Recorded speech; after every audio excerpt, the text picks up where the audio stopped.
네, 잔멸거진 2부의 문이 활짝 열렸습니다. 우리 학부모님들을 위한 시간이죠. 오늘 도움 말씀 주실 허재인 선생님 모셨습니다. 안녕하세요. 네, 안녕하십니까.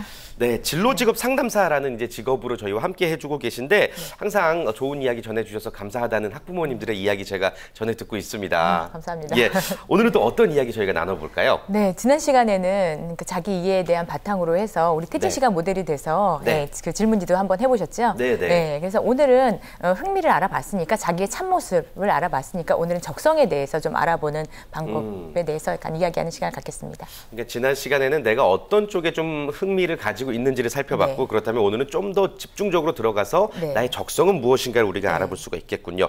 사실 진로나 이 직업 선택에 있어서 가장 기본이 되는 게 흥미, 그다음에 또 적성의 단계죠. 네, 그렇죠. 적성은 능력이라고도 표현이 되는데요.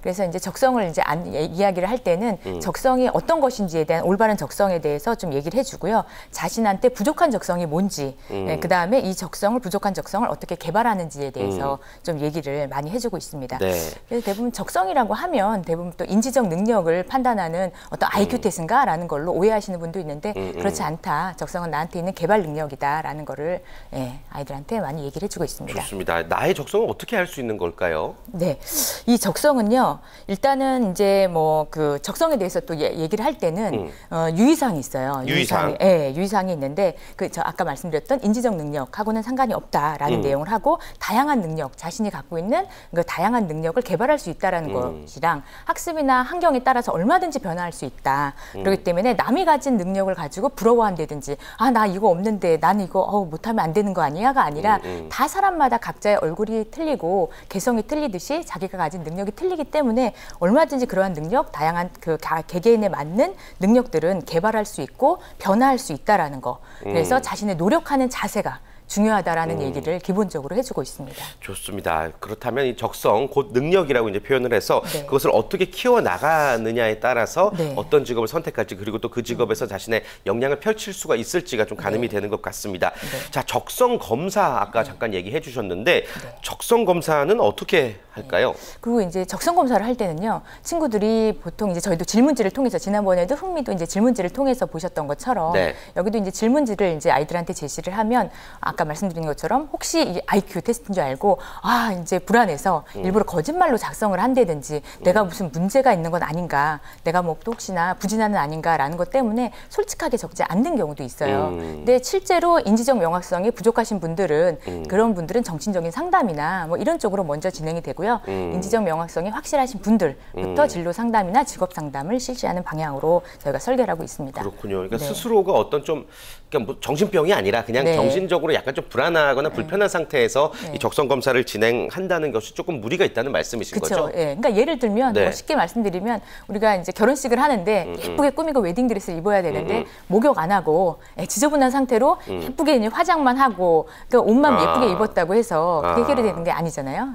그러니까 나에 대한 거를 좀 정비를 하고 나의 정신 상태 받아들일 자세가 제대로 된 상태에서 그 다음에 이제 판단에 들어가야 제대로 된 검사를 할 수 있다라는 말씀을 드리고 싶습니다. 나 자신에 대해서 솔직하고 조금 더 정확하게 알려면은 내 스스로가 좀 정돈된 마음가짐이 필요하다라는 말씀이신 것 같습니다. 자, 그런 부분은 우리가 참고를 해보도록 하겠고 지난 시간에 이제 나에 대해서 알아보는 뭐 여러 가지 질문안들을 해봤습니다. 제가 직접 답변을 또 해봐서 기억이 나는데 이 적성 검사에도 이런 규칙적인 매뉴얼들이 있나요? 질문들이? 그래서 제가 이제 질문지를 좀 이렇게 준비를 했는데요.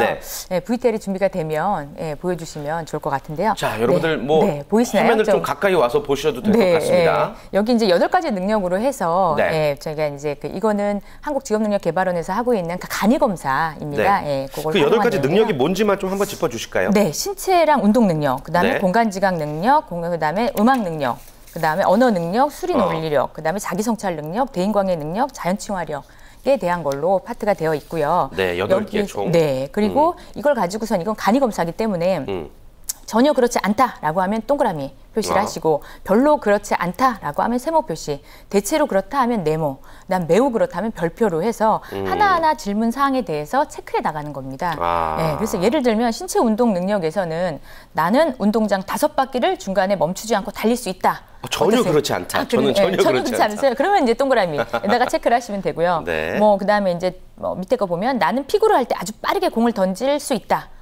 공을 피할 수 있다라고 하면 또 맞다라고 하면 동그라미 하시면 되고요. 공간지각 능력에서는 여기서는 이제 나는 종이접기나 로봇 조립을 할 때 그림으로 된 설명서를 잘 이해할 수 있다. 어떠세요? 저는 별로 그렇지 않다입니다. 아, 그러세요? 그러니까 이 각각의 8개의 능력에 맞는 질문들이 지금 한 3개씩 정도가 준비가 되어 있는 거죠. 네. 자, 지금 화면에 또 나오고 있네요. 소개를 해주시죠. 그래요. 공간지각 능력 같은 경우에죠. 그래서 나는 짧은 시간 안에 사물의 특징이 어떤지를 잘 나타내게 그릴 수 있다. 태진 씨는? 저는 어떠세요? 별로 그렇지 않습니다. 저도 공간지각 능력은 좀 떨어집니다. 저도요. 공간지각. 그다음에 나는 기구나 물건을 옮겨서 보기 좋고 편리하게 배치할 수 있다. 별로 그렇지 않습니다. 저는. 그러세요? 지금 우리 또 자막에는 뭐 각각의 이제 상황이 다른 거죠. 개개인이.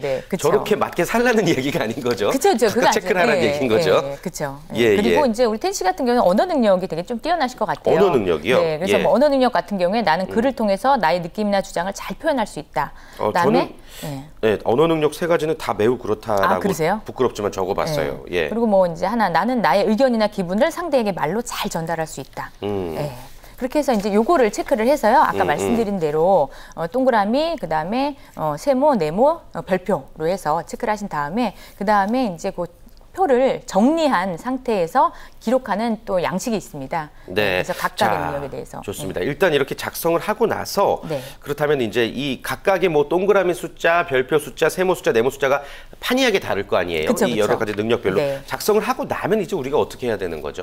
그걸 개수를 세야죠. 개수로. 개수를 세서 그러면 나는 그 동그라미 아까 말씀하신 대로 언어 능력이 좀 제일 별표가 많다라고 하셨잖아요. 그러면은 별표가 많은 쪽에 나는 언어력이 좀 언어 능력이 뛰어나구나라는 거를 한눈에 볼 수 있는 표가 되는 거죠.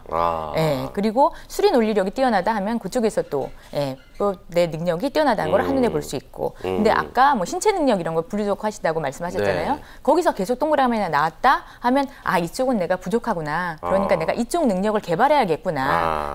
그러니까 누구나 이 다중 지능을 다 갖고 있다라는 겁니다. 8가지 능력을 다 갖고 있지만 정도의 차이는 있다라는 거죠.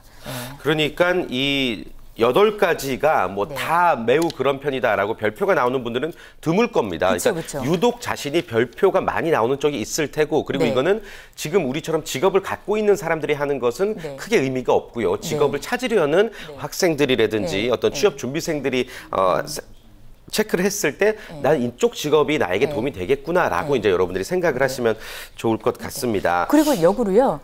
내가 어떤 만약에 언어 능력은 없지만 내가 변호사나 아나운서가 되고 싶다라는 목표가 되어 있다. 그러면 거기에서 필요한 역량들, 언어 능력이 필요하구나 해서 내가 그걸 필요로 개발을 할 수도 있다라는 거죠.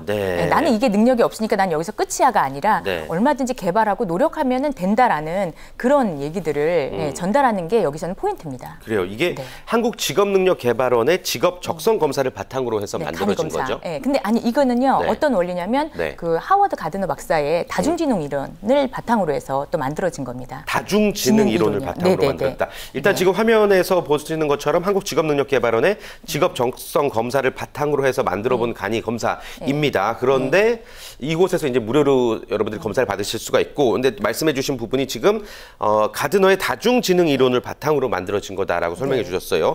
이 다중지능 이론에 대해서 조금 더 설명을 해주실까요? 간단하게 말씀드리면 원래 이 IQ 검사라는 거는 프랑스에서 처음 시작이 됐거든요. 프랑스의 비네라는 사람이 먼저 만들었는데요. 1905년에. 근데 이거는 왜 만들어졌냐? 이제 교육이 발달하면서 교육을 할 수 있는 사람과 없는 사람으로 해서 이게 학습 부진화를 구별하기 위한 검사 도구였습니다. 근데 이게 미국으로 넘어오면서 미국의 터번이라는 박사가 이 사람이 정상한테 적용을 한 거죠. 정상한테 적용하면서 변별력. 을 따지는 걸로 이제 적용을 했고 그걸 우리나라는 그대로 도입을 한 거죠. 그래서 이제 우리나라에서도 그 아이들한테 이제 그 IQ 검사 위주로 해서 했는데 보니까 IQ도 높고 공부도 잘하는 애들이 어떻게 되느냐 이걸 검사를 해보니까 10명 중에 4명밖에 없다는 거예요. 그리고 IQ도 높고 공부도 잘하고 사회생활도 잘하는 아이들 비교를 해봤더니 그게 또 어떠냐라고 했더니 그거는 10명 중에 2명밖에 없어요. 그러다 보니까 이제 하워드 가드너 박사가 생각한 게 이거는 이제 1985년에 이분이 이제 개발한 건데 이분은 하버드대 심리학 박사입니다. 발달심리학 교수신데 그래서 이분이 이것만 가지고 적용하기엔 좀 문제가 있다라고 해서 이제 요 이론을 내놓으신 거죠. 그래서 이 이론에 대한 가정은 인간은 모두 다 이 8가지 지능을 다 가지고 있다라는 지금 화면에도 나오고 있는데요. 8가지 지능을 다 가지고 있다라는 그 가정. 그다음에 얼마든지 개발하고 훈련할 수 있다. 그리고 또 하나 세 번째는 이거는 조합할 수 있다. 이 능력은 얼마든지 조합해서 개발할 수 있다라는 그런 이론입니다. 그래요. 일단 8가지 기본적인 능력들 저희가 설명을 해드렸습니다. 화면을 통해서도 이제 좀 표로 잘 정리를 한번 해봤는데 일단 누구나 다 8가지 기본적인 능력은 있다라는 생각이 드니까 좀 안심이 되기도 하고 여기서 이제 조금 더 뻗쳐나가는 분야가 다르다는 거죠. 그렇죠. 맞습니다. 예. 그래서 이 가드너 박사 같은 경우도 박사니까 하버드대까지 나오셨다고 하면 얼마나 똑똑하시겠어요. 그러게요. 예, 그러니까 사람들이 공부 잘하니까 지능이 되게 좋으신가 봐요 라고 표현을 하는데 이분이 또 잘했던 게 피아노도 또 잘 치셨거든요. 피아노요? 네, 피아노에도 되게 소질이 있으셨는데 이분이 다른 사람들이 공부는 지능이 높고 지능이 좋으신가 보네요 라고 표현을 하고 피아노는 재능이 있으시네요. 소질이 있으신가 봅니다. 라고 약간 어떻게 보면 지능이 더 높은 수준의 영역, 재능이나 소질은 좀 낮은 수준의 영역으로 분류한다는 거에 또 의문을 갖게 된 거죠. 그래서 피아노도 지능이다. 그런 음악적인 소질도 지능이다라고 해서 대부분 IQ 같은 경우는 언어 능력, 논리 수학 능력, 공간지각 능력을 바탕으로 해서 IQ를 만들어진 거고요. 이 다중지능은 그 외에 음악이라든지 신체 능력이라든지 자연이라든지 대내 대인관계 그런 나머지 능력들도 소질이나 재능이 아니라 이것도 지능으로 좀 승격시켜서 이것도 지능으로 보자라는 데 핵심이 있다고 볼 수 있습니다. 좀 자신의 적성을 찾는데 가장 어떻게 보면 기본적인 단계, 기본적인 검사라는 생각이 들고 그렇다면은 지금 여러분들 도 지금 이제 아이들을 지도하시면서 이 문항들을 좀 체크를 해 보셨을 텐데 혹은 앞으로 이제 또 체크를 해 보실 텐데 그래서 이 8가지 능력을 살펴보고 우리 아이가 여기에 좀 소질이 있는 것 같다, 별표가 많이 나왔다 했을 때 추천해 주실 수 있을 만한 직업이 각각 뭐가 있을까요? 만약에 언어 능력이다라고 하면 관련된 직업으로는 법률가나 웅변가, 작가, 시인, 그리고 아까 간이검사 같은 경우는 초등학교 대상을 해서 초등학교 고학년 대상을 위주로 해서 만든 거고요. 아까 또 사이트 쪽에 들어가시면 또 성인 대상용, 그다음에 청소년 대상용으로도 또 조금 심도 있게 검사도 할 수 있습니다. 그다음에 수리 능력이나 논리력 같은 경우는 수학자나 논리학자, 과학자 같은 사람이 될 수 있고요. 음악적인 잘 아시듯이 작곡가, 연주가, 성악가, 그러니까 신체 능력 같으면은 무용가, 배구 선수라든지 운동 선수, 그다음에 이제 연구자라는 과학자, 기술자 같은 분들, 대인관계 같은 경우는 교사나 이제 상담사, 정치가, 그다음에 종교 지도자 같으신 분들로 될 수 있다라는 거죠. 그다음에 자기 성찰 능력 쪽에서는요, 간호사나 특수학 교사라든지 레크리에이션 지도자 아니면은 저 같은 이제 상담사 같은 직업으로 발달시킬 수 있다. 그리고 자연 친화력 쪽에 좀 능력을 많이 보이고 있다. 환경학자, 조류학자 등. 그러니까 꼭 이 직업을 해라, 이 직업이 좋다라고 한다기보다는 이런 직업 쪽이 어떻겠느냐라는 어떤 가이드, 또 방향성을 가지고 교육을 하면 되겠군요. 이런 지능이 발달한 사람들은 이쪽을 하면 좀 성공 가능성이 좀 높다라는 걸로 얘기를 할 수 있고요. 그다음에 내가 그런 능력이 없다 하더라도 이 직업에 대해서 목표를 가지고 도전해보고 싶다라고 하면 이쪽 능력을 개발하면 얼마든지 가능하다라는 걸로.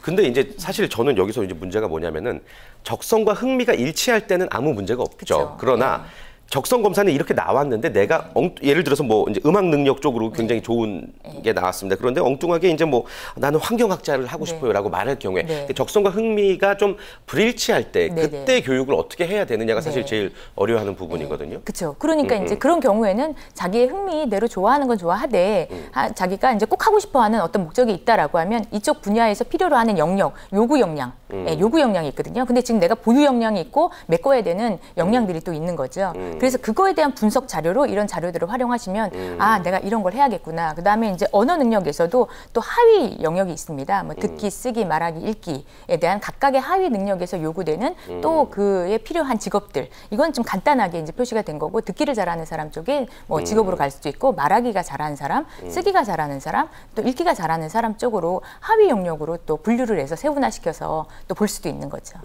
그렇군요.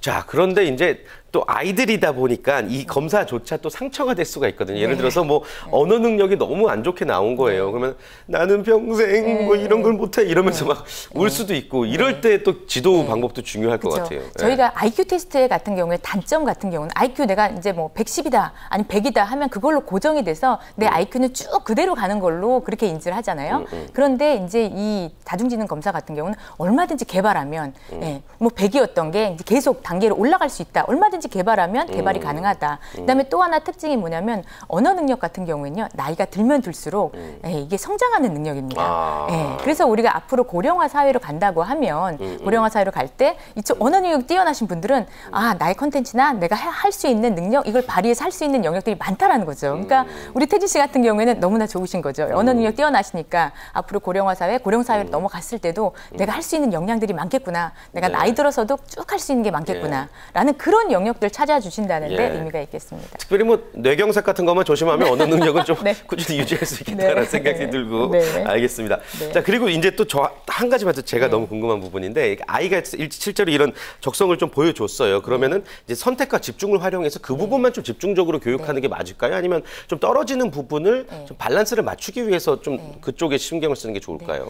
그 이제 초등학교나 좀 유치원이나 이제 좀 학년이 낮을 때는요. 일단은 다 같이 지능을 좀 골고루 발달시킬 수 있도록 유도해 주는 게 중요합니다. 그래서 골고루. 네, 골고루요. 그리고 이런 검사지를 활용해서 부모님들이 이제 보실 수도 있고 제가 예전에 진로지도 일기라든지 아니면 관찰을 좀 많이 하셔라라고 했던 얘기들도 부모님들이 그냥 이제 검사지를 활용하는 방법과 그다음에 우리 아이를 관찰하면서 어떤 걸 잘할 수 있는지 관찰법을 또 통해서도 우리 아이를 탐색하는 방법. 그래서 어머니가 똑똑하셔야 되고 앞으로는 어머니들이 너무 교육자, 그 학부모로서의 역할만 하시는 게 아니라 진로 지도사로서의 역할로 하셔야 우리 아이들이 21세기를 살아가는데 제대로 되게 자기만의 능력, 역량을 키워나가면서 핵심 역량, 보유 능력을 키워나갈 수 있는 아이로 성장해 나갈 수 있다고 말씀드릴 수 있겠습니다. 진짜 자식 농사는 거저 지어지는 게 아니죠. 우리 부모님들의 역할이 참 중요한 것 같습니다. 부담도 되시겠지만 책임감을 느끼신다면은 여러분들도 즐겁게 또 진로지도 하실 수 있을 것 같습니다. 자, 끝으로 우리 아이의 행복을 위해서 오늘도 열심히 노력 중인 우리 학부모님들을 위한 격려, 응원에 또 한 말씀 해주실까요? 네.